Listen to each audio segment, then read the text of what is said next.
They called it Operation Wetback. The year was 1954. The US government sent military-style patrols across cities, farms, and neighborhoods, rounding up hundreds of thousands of Mexican immigrants, some of them American citizens, stuffing them into trucks, trains, and ships, and forcing them out of the country. No trials, no explanations. Families torn apart, lives upended. But this wasn't the first time in history a nation decided to purge its population, and it won't be the last. The sad reality is that mass expulsions have happened for centuries, driven by power, fear, and the illusion of national purity. From ancient Rome to Nazi Germany, from the Spanish Inquisition to Stalin's rule, leaders have wielded deportation like a weapon, deciding who belongs and who must go. What you're about to hear isn't just history. It's a disturbing pattern that keeps repeating. Ancient Rome and the Jewish expulsions. Let's start with Rome. The year was 139 BC. The Republic was thriving, but one group became an easy target: the Jews. Fearing their growing influence, Roman leaders ordered them expelled from the city. It wouldn't be the last time. In 19 AD, Emperor Tiberius did it again, banishing Jews and Egyptian cult followers from Rome and sending 4,000 men to a forced military campaign in Sardinia, a mission where most perished. But the Romans didn't stop with Jews. After crushing rebellions in Britain, they expelled entire communities, wiping out local tribes and replacing them with Roman settlers. It was an ancient form of ethnic cleansing, territory purified by force. The Spanish Inquisition and the expulsion of Jews and Muslims. Fast forward to 1492, and we find one of the most infamous mass expulsions in history. King Ferdinand and Queen Isabella of Spain issued the Alhambra Decree, forcing all Jews to leave within 4 months. Their crime? Simply refusing to convert to Christianity. Some 200,000 people were stripped of their homes, their rights, and their place in society. Many perished at sea, their ships sunk by storms or pirates. But Spain wasn't done. In 1609, King Philip III targeted another group: the Moriscos, Muslims who had converted to Christianity but were still suspected of secretly practicing Islam. Over 300,000 were forced out and sent to North Africa, where many were robbed, murdered, or enslaved upon arrival. Spain had cleansed itself, but at what cost? Its economy crumbled, its culture diminished, and its streets emptied of once thriving communities. Colonial America and the expulsion of Native Americans, mass deportation, isn't just an old-world phenomenon.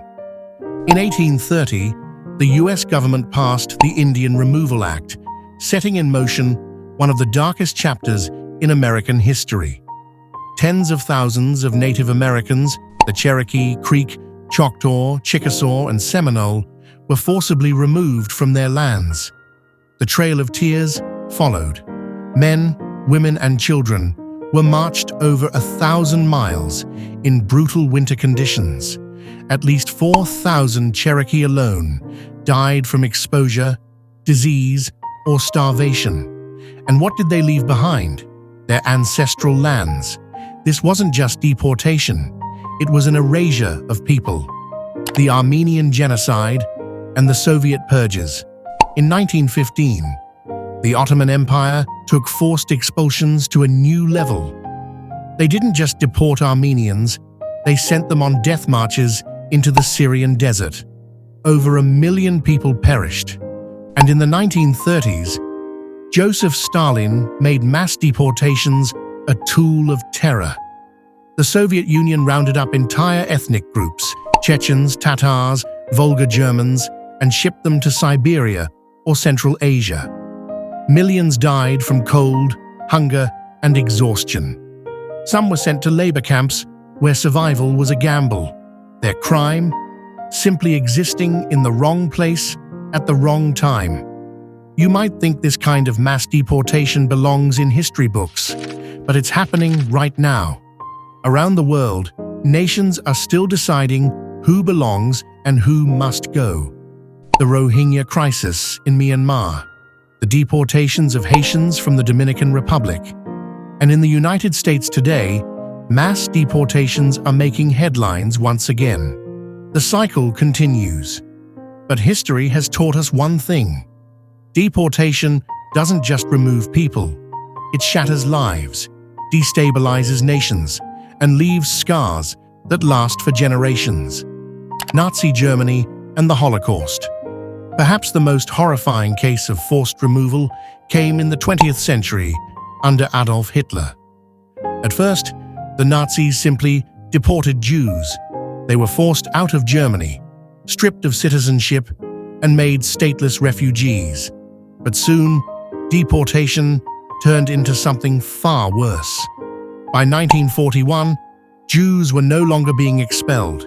They were being transported to ghettos, to concentration camps, to extermination sites. 6 million were murdered, millions more displaced. Entire families were erased. What started as a policy of removal ended in genocide. The brutal expulsions after World War II. Even after Hitler fell, mass expulsions didn't stop. After World War II, millions of ethnic Germans were forced out of Eastern Europe, Poland, Czechoslovakia, and Hungary. Homes were seized, people were beaten, and forced marches left hundreds of thousands dead. It was revenge, disguised as justice. At the same time, the Partition of India in 1947 triggered the largest human migration in history. Muslims fled to Pakistan, Hindus fled to India, but not before 1 million people died in riots and massacres. The new borders were drawn. Here are 4 bonus facts. 1. The US once deported its own citizens. During the Great Depression, about 1.8 million Mexican Americans, including those born in the US, were forcibly sent to Mexico in Mexican repatriation programs. Many never made it back. 2. France expelled thousands of Roma people as recently as 2010. Labeled as a security threat, entire Roma camps were bulldozed and families were put on planes to Eastern Europe. 3. Australia had its own deportation program. From the 19th to mid-20th century, an Australian policy restricted immigration and deported non-Europeans. It took decades to undo the damage. 4. Even Canada forcibly deported people. The Komagata Maru incident in 1914 saw hundreds of Indian migrants denied entry and forcibly sent back to British India, where many were killed upon arrival. History shows us that when a government decides to expel people, it's never just about the law.